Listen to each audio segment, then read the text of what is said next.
This is used to visualize the cervix, to take cervical smear, and in case of threatened miscarriage, to check the cervix for vaginal bleeding. We can also use it to check the assessment of cervical status, cervical length, to confirm ruptured membranes, to see the liquor or any foreign body.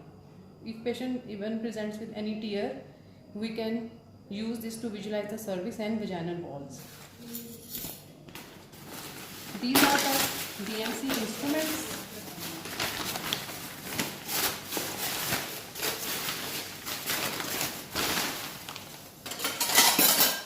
This is speculum. Speculum is used to retract the posterior vaginal wall during dilatation and curettage, and during evacuation and curettage.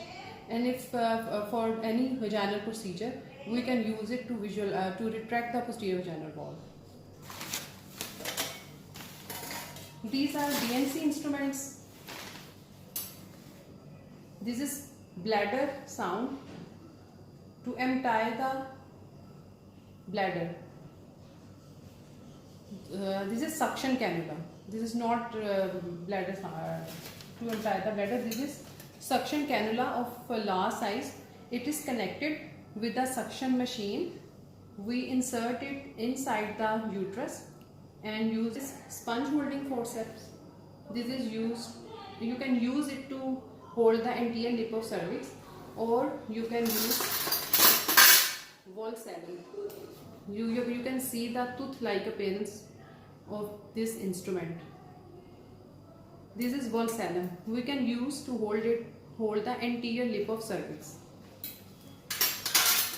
This is tenaculum. It has sharp edges. It is also used to hold the anterior lip of cervix. This is uterine sound. This is used to assess the size of the uterus before performing d&c.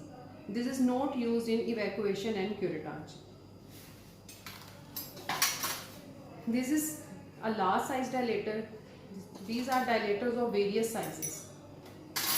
You can see there are two sizes. One is written on this side and the other is written on the other side. And the size is mentioned as here number 5 and number 6. This is numbers, here it is written 5 and 6. This one which has a smaller diameter, it is number 5 and it is number 6.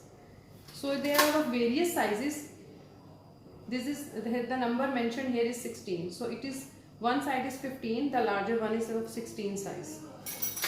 This is suction cannula. This is attached with a suction tube to the suction machine and used to evacuate the uterine cavity. RQCs are sucked through these holes into the suction cannula and then into the suction machine. This is curette. You can see one side is blunt and the other side is sharp. These are used to curette the uterine walls after you have removed most of the uterine tissue or retained products of conception. We have to use it gently, and it is used to curette the uterine walls. This is bladder emptying cannula. We insert it, this is also a suction cannula.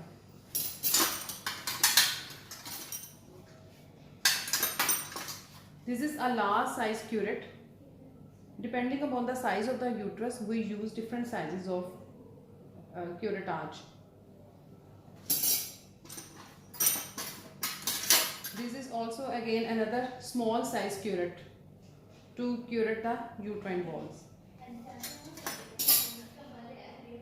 This is again a suction cannula.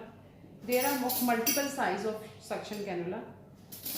The identification of suction cannula is this. You can see various sizes.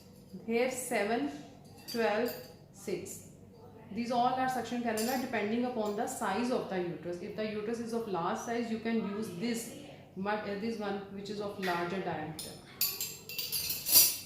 This is another dilator. We already mentioned of various sizes.